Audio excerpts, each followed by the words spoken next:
পূর্ব রেলের আসানসোল ডিভিশনের পানাগড় স্টেশন অমৃত ভারত স্টেশন হতে চলেছে। গত বছর থেকে অমৃত ভারত প্রকল্পের আওতায় শুরু হয় এই স্টেশনের আধুনিকীকরণের ও সৌন্দর্যায়নের কাজ।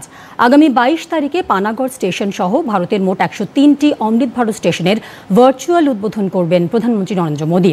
কাজের অগ্রগতি খতিয়ে দেখতে আজ বিকেলে পানাগড় স্টেশনে আসেন আসানসোল ডিভিশনের রেলের আধিকারিকরা। অমৃত ভারত স্টেশন প্রকল্পে আমূল পরিবর্তন হয়েছে পানাগড় স্টেশনের। যাত্রী স্বাচ্ছন্দ্যের কথা মাথায় রেখে করা হয়েছে স্টেশনের আধুনিকীকরণ।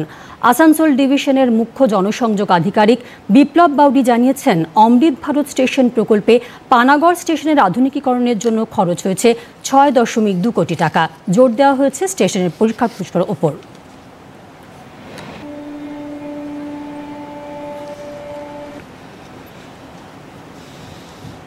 এই পানাগড় স্টেশনে 22শে মে মাননীয় প্রধানমন্ত্রী এই স্টেশনের যে অমৃত ভারত স্টেশন স্কিমের আন্ডারে যে প্রজেক্ট হয়েছিল এবং তার আন্ডারে যে বিল্ডিং আমাদের বুকিং কাউন্টার ডেভেলপ করা হয়েছে সেটার উদ্বোধন হতে চলেছে। এবং তাছাড়াও আমাদের অমৃত ভারত স্টেশন স্কিমের আন্ডারে বিভিন্ন শেড অলরেডি আমাদের ছিল, সেগুলোকে আরও বাড়ানো হয়েছে।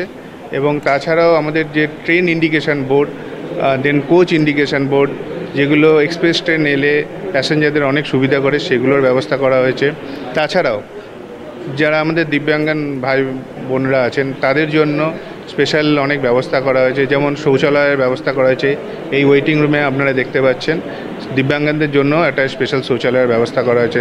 বয়স্ক যারা মানুষ রয়েছেন এবং তাছাড়াও যেমন কিছু গর্ভবতী মহিলা বা যাদের হাঁটতে অসুবিধা বা অসুস্থ যারা রয়েছেন তারা যাতে অনায়াসে যাতায়াত করতে পারেন তার জন্য আমরা লিফটের ব্যবস্থা করা হয়েছে আপ অ্যান্ড ডাউন প্ল্যাটফর্মে।